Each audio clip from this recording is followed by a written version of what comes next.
அனைவருக்கும் வெற்றி தமிழ் பயிற்சி அகாடமியின் சார்பாக இனிய வணக்கம். இந்த ஷார்ட்ஸில் நம்ம 10th சயின்ஸ் புக்கில் இருக்கக்கூடிய நியூட்டனின் மூன்றாம் இயக்க விதியை பற்றி பார்க்க போகிறோம். ஸோ உங்கள் எல்லாருக்கும் நல்லா தெரிஞ்சது தான். ஸோ நியூட்டனுடைய மூன்றாம் விதி என்ன சொல்லுது அப்படின்னா, ஒவ்வொரு விசைக்கும் சமமான எதிர்விசை உண்டு. ஸோ நம்ம பார்க்கக்கூடிய பகுதி இந்த பகுதி தாங்க. இதில் நமக்கு என்ன கேட்பாங்க அப்படின்னா, எடுத்துக்காட்டு தான் அதிகமாக உங்களுக்கு கேட்பாங்க. சரிங்களா? ஸோ கொஞ்சம் நல்லா பார்த்துக்கிறோம். ஸோ இப்போ நியூட்டனுடைய மூன்றாம் விதி என்ன அப்படின்னா, ஒவ்வொரு விசைக்கும் சமமான எதிர்விசை உண்டு. ஸோ அப்போ இந்த கான்செப்டை அடிப்படையாக வச்சு FA = -FB அப்படின்னு சொல்லுவோம். சரிங்களா? இதுதான் அதனுடைய ஃபார்முலா. ஸோ அப்போ இதுக்கு எடுத்துக்காட்டு என்னென்னலாம் சொல்கிறாங்கன்னு பாருங்களேன். இப்போ பறவை நம்ம ஆகாயத்தில் பறந்து போகுது. அப்போ அங்கே என்ன நடக்குது அப்படின்னா, பறவையோட சிறகுகள் இருக்குது பார்த்தீங்களாங்க, அந்த சிறகுகள் என்ன பண்ணுதுன்னா, அதிக ஃபோர்ஸில் காற்றை அப்படியே கீழே தள்ளுது. சரியாங்க?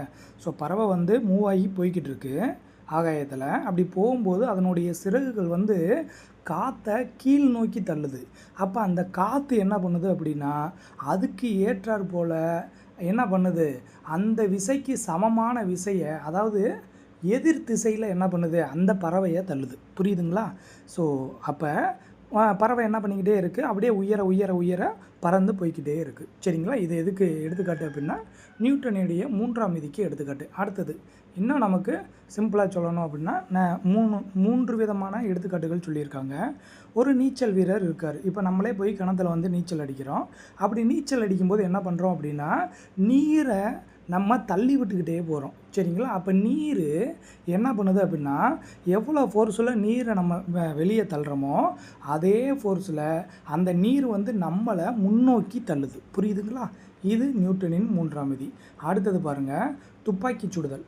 துப்பாக்கி சுடும்போது நீங்களே பார்த்துருப்பீங்க, குண்டு போனதுக்கப்புறம் அந்த துப்பாக்கி மட்டும் இந்த பக்கம் பின்னாடி வரும். சரிங்களா? அப்போ என்ன அர்த்தம் அப்படின்னா, துப்பாக்கி எந்த திசையை நோக்கி போகுதோ அதற்கு எதிர் திசையில் என்ன ஆகுது, அந்த துப்பாக்கி நகர்ந்து வருது. புரியுதுங்களா? இது எல்லாமே பார்த்திங்கன்னா எதற்கு எடுத்துக்காட்டு அப்படின்னா, நியூட்டனுடைய மூன்றாம் இயக்க விதிக்கு எடுத்துக்காட்டு. மிக முக்கியமான பகுதி, நல்லா பார்த்து வச்சுக்கோங்க.